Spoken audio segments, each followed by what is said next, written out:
శ్రీశైల మేడంతో మాట్లాడతాను నేను ఈరోజు. మాట్లాడి ఎంత పెట్టుకుందాము అని అడుగుతాను నేను. ఆ ఎంత పెట్టుకుందాము అనేది మీరు సజెస్ట్ చేస్తారు.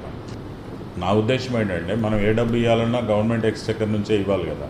కొని ఈ హ్యూజ్ చంక్ ఆఫ్ ల్యాండ్స్ని మనం ఏదైనా డెవలప్మెంట్ సో ఇప్పుడు చేయాల్సిన పని యాక్షనబుల్ అండి. మనం ఒక లెటర్ ఇష్యూ చేస్తాం, ఒక ప్రొసీడింగ్స్ ఆ లెటర్ ఇష్యూ చేస్తాం. వీళ్ళిద్దరిని మీరు ఫీల్డ్ ఎంక్వైరీలు చేసుకుంటున్న గెస్చర్ చెప్తాను నేను.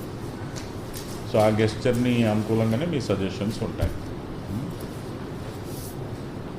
ఇంకా ఎనీథింగ్ ఫ్రమ్ యువర్ సైడ్?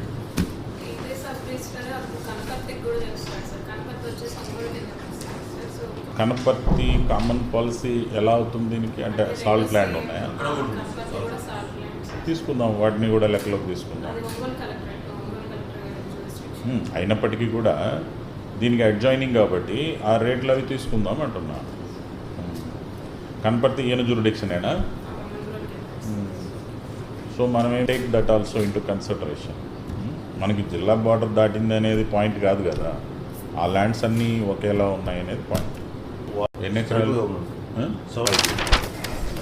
ఏ పర్పస్లో ఉంది అది? సాల్ట్ కల్చర్ చేసుకుంటాం. సాల్ట్ కల్టివేషన్ చెప్పండి. Okay sir. ఈ ఎల్లో మొత్తం స్ట్రక్చర్స్ సాల్ట్